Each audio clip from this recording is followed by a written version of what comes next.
All right, so we'll be welcoming our first discussant, a leader par excellence. He's a seasoned financial expert with a rich background in private sector-driven economy. Her broad knowledge of small businesses and strong understanding of financial services, customer acquisition, and relationship management has distinguished her as an authority in her industry. She is the author of the book, Leading for Impact, a certified communicator, leadership expert, facilitator, public speaker, distinguished Toastmaster, and emotional intelligence coach. I need someone to just say, wow. Someone just say, wow, before we go ahead. Wow. Amazing. Wow.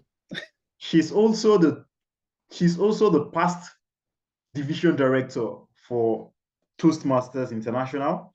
She has led her division to the position of the best division in the districts during her mandate. This is West and Central Africa. She is passionate about public speaking and likes to volunteer her time and skills to train teenagers and adults on leadership and managing their emotions to achieve success. She's a strong believer in using your talents to affect your community for good. A moment of silence before I introduce this person by name. Let's make welcome the first discussant in person of Stella George. You're welcome, ma'am. Good evening. Thank you. Thank you so much. Good evening, everybody. It's a pleasure to be here. Thanks for having me. Okay, thank you for joining in, and thank you for availing yourself to share from your wealth of experience tonight. I don't know if the second discussant is on board, if he's available right now, but I'll go ahead and do his introduction, and we'll take the discussion as we continue. So the second discussant is an economic researcher, a data scientist, and a business strategist. He's the author of the book, Corporate Entrepreneurs, From Employee to Employer, founder of the Sadiq Mansour Foundation. He's the convener of global summits for big data, analytics, machine learning, and AI. He's also the convener for Global Summit for Applied Knowledge. And this person is no other than the amazing, delectable, and phenomenal Mansour Sadiq. So it would be nice if you are available right now to just hear you say hello. Good evening. Thank you for having me. Good evening, everyone. So glad to be here. All right. Thanks for joining in. So we'll be starting with an icebreaker. And this will be Stella George. I want to know from your perspective, what's your definition of leadership and how can you connect that with entrepreneurship? Over to you, ma'am. All right. Thank you so much, Abdul Karim. So my personal definition of leadership is that leadership is about making impact, really. That is, of course, my book is about leading for impact. So for me, leadership is about making impact, be it an entrepreneur, be it in public space, be it in the family, is about leaving a legacy that transcends immediate benefits. It's about having a vision that will impact on the lives of the people that you're leading. Same thing with entrepreneurs. So if you're leading a business, because you are the leader in that business, you're leading a team in your business, is also about what impact do you intend to make to your customers and also to your team. That is leadership for me. Leadership is impact. Thank you. All right. Thank you very much. No wonder you are the author of the phenomenal book, Leading for Impact. If you've not read that book, please reach out to me. I will share the link with you. You can get the soft copy or the hard copy, Leading for Impact. This is a book for any and every aspiring leader. You want to lead for impact. As Stella George said, leadership is about impact. So if you're an entrepreneur, your role and your duty is to impact on your business. If you can do that, you're a good leader. And if you're a good leader, you're an amazing entrepreneur. So we'll take the same question over to Sadiq Mansour. We'd like to know your own definition of innovative leadership and how this applies to entrepreneurship. Over to you, sir. Thank you very much, Abdul Hakim. Sorry, I'm still in a meeting, so I'm just juggling between this program and another event. And that is what I call leadership. Leadership is whenever you've accepted to do something, you should show up to do that thing. And that is what I call leadership. So in essence, leadership is more or less like directing, like giving direction. And when we look at those people leading us, if you go to the politically, we say we have leaders. Those are the political leaders. So for the political leaders that we have, can we really say we are proud of them? That is on one side. Now linking it up to the entrepreneurship space, we've seen leaders in different sectors of the economy.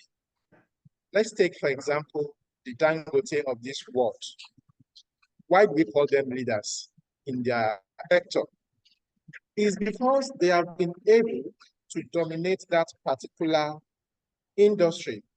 So they now see these people as a reference point to what people refer to as leadership. So in essence, if you want to be a leader, or for me, the definition of leadership as it relates to entrepreneurship is that you are able to see a gap and you come around and find a way to fill that particular gap, because that is what entrepreneur does. So if you're not able to lead in that particular gap that you provided, then I can say that should be leadership in entrepreneurship. So more or less, leadership is about leading, directing, and showing others how to do the right thing for you to be able to make impact in your community or wherever you find yourself. Thank you very much. All right, thank you very much, sir. That's another apt definition of innovative leadership and how you can connect it with entrepreneurship. Something that kept reoccurring is impact. So if you've not taken anything, that should be jotted down. Write that down somewhere. Leadership is about impact. The question as a leader is, are you impacting? Be it on your business, on yourself, on the people that you're leading as a family person. Is there impact? If there isn't impact, that means you're not doing it right, according to Stella George and Sadiq Mansour. All right, so we'll go back to Stella George now. You have extensive background in financial services and customer relation management. I would like to understand, with your vast experience in financial management, consultation, people management, what insights can we drive from that in order to boost and promote our entrepreneurial ventures? Hello? Sorry. Okay. Sorry, I was trying to unmute. Okay. Yes, thank you very much for that question. So as entrepreneurs, we are not expected to become a financial expert. But of course, if you want to, there's nothing wrong with it. But just having the basic financial knowledge, right? It's what is required if you want to scale your business, if you want to succeed, and if you want to be innovative. Let me give you an example. As an entrepreneur, you need to know when to introduce debt into your business. You need to know when to introduce equity into your business. What do I mean by that? I have seen some young entrepreneurs take out loans at the start of the business.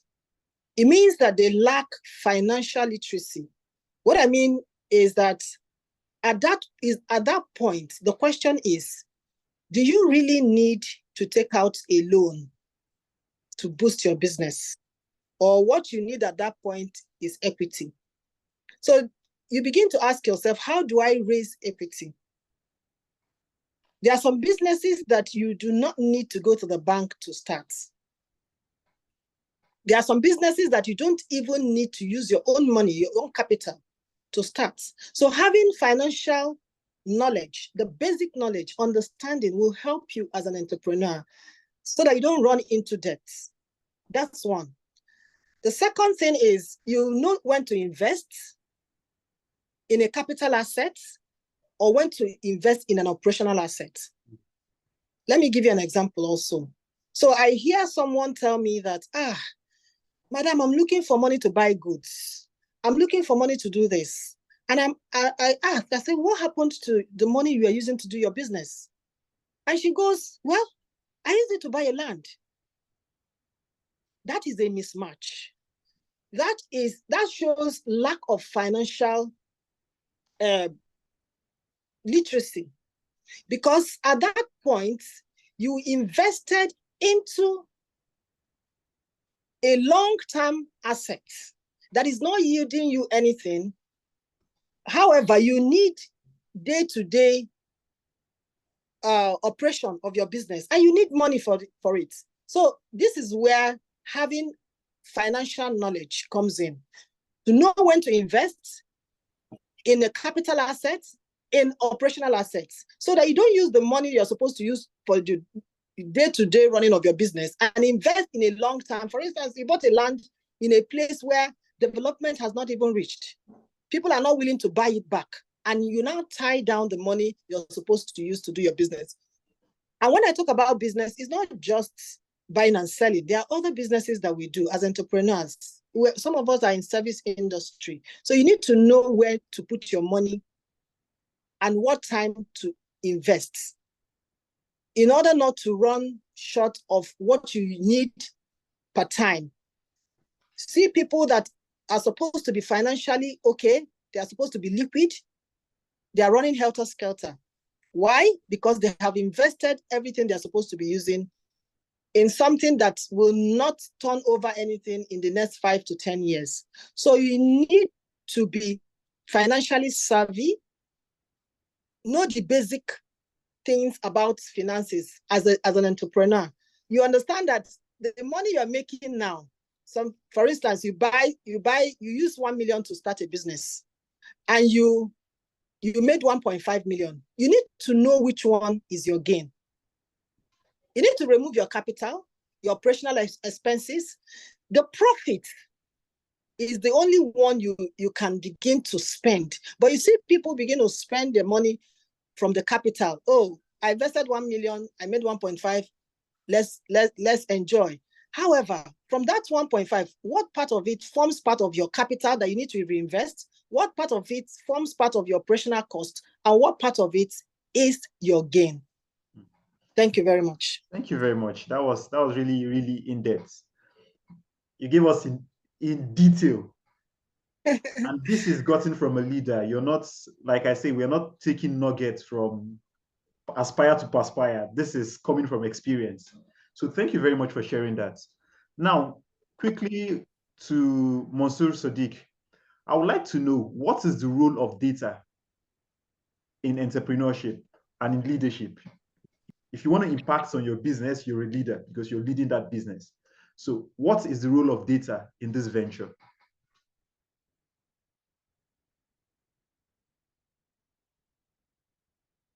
Can you hear me, sir? You're muted if you're speaking.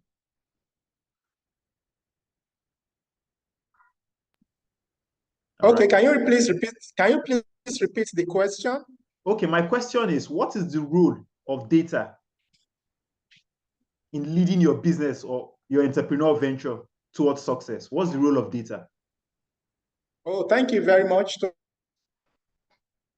That was a fantastic question. What is the role of data in leading my business venture? Yes, we all know that data is everywhere. From the moment we wake up in the morning till we go to bed, we all generate data. Data from your WhatsApp, from Twitter, you post on Twitter, you send messages on Facebook, those are data. In data science, they call those type of data unstructured data. And there are a lot of things that you can do with it. And there are the other side of it that we call the structured data. You know, the structured data are those ones where you do what we call the surveys, you do market research. So data is everywhere. But the problem is, how are people using data? In my own case, as a data scientist, I have leveraged on data for decision making. And one of the examples I would like to give is, for example, if I want to launch a new product, I will definitely go to either using structured data or unstructured data, meaning that I will go to online, see what people are saying about that particular product. And from there, I'll now be able to push that data through some tools that has been used or that are available out there for data scientists. And some of these tools could be maybe Python and several other technical data tools that you can really use. But the whole essence of this is, by the time you walk through your data, you will be able to find pattern from those data. And the pattern could either be something that is positive or negative. So if it is negative, it shows that that is red light. Do not put your resources there. And if that data shows you that, okay, there is opportunity here, then you can go ahead and invest. So I've been able to use data to manage risk, because before I develop a new business, I'll collect data from the customers to they will receive that particular product. And based on the information collected from them, I will allow those data to go through some using tools like machine learning or data science, data analytics, depending on the kind of data the kind of tools techniques I want to use. And from there, I'll be able to at least come up with a particular product. So what this means is that if you are able to leverage data as in machine learning or data analytics in your business, it will save you a whole lot of loss or risk.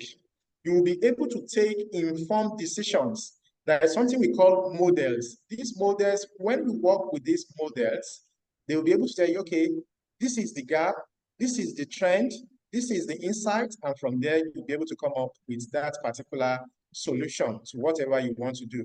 So data is very important that we take advantage of it, because I've been taking advantage of data. You can either use data to come up with products. You can also use it to create a new service. So data is very important, but a whole lot of us are not seeing the data, or maybe we are not conscious that these are data that can really help us in our business, in creating products and doing all those sort of things. And you see that is why you see Amazon this day, they rely so much on data, and their data is what has always been helping them to come up with several products. So thank you very much for the question, and back to you, Adeza. All right, thank you very much for that amazing response. There you have it, the author of Corporate Entrepreneurs. I told you guys, the people that are dishing out nuggets tonight are people that have walked the mile. So Corporate Entrepreneurship is another book that you should read if you've not. If you are interested in the space of entrepreneurship, please do reach out, and I will share details on how you can get that. He is the author of Corporate Entrepreneurs. Thank you very much for that. All right, so Queen, confirm you can hear me. Can you hear me?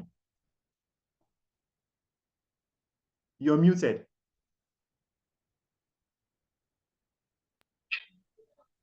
Yes, I can hear you. Good evening. Good evening. Amazing. So I was standing in for Queen as the moderator, but the Queen is back, and I would relinquish control back to her. So over to you. Thank you. Okay. Thank you so much, Abdul Karim, for standing for me. I appreciate that a lot. It's been quite a very busy evening for me, juggling in between meetings and all. So I appreciate the fact that you could stand in the gap for me. So from the last question, I noticed our last speaker was Mr. Sadiq. Yeah. And he answered the question on the impact of data analysis in our entrepreneurial journey. That was a beautiful response from him. Okay, but before I go over to asking another question, I would want to appreciate everyone who is on the call, who has been on the call with us. Thank you so much for joining in. I hope we had a good day. I can see Ifoma Achu, Kenneth Umar, JBA, Kayode Yusuf, Lawal Ibrahim, our speaker who is Masuru Sadiq. I can also see Oluwakemi Dare, Shamsidin Umar, Stella George, who is also our discussant. Good evening to you, everyone. I don't know who's I can see Zoom user. I don't know what name is that. Well, you're welcome. And I can also see Abdul Karim Mustafa. Good evening, everybody, once again. Please, if you can hear me, you can just drop like an emoji in the chat box. Just drop like a simile or something in the chat box so I know that you can hear me.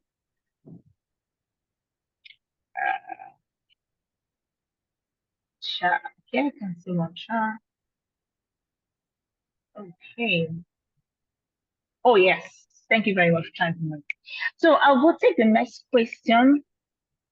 I'll be asking the next question will be for Stella George.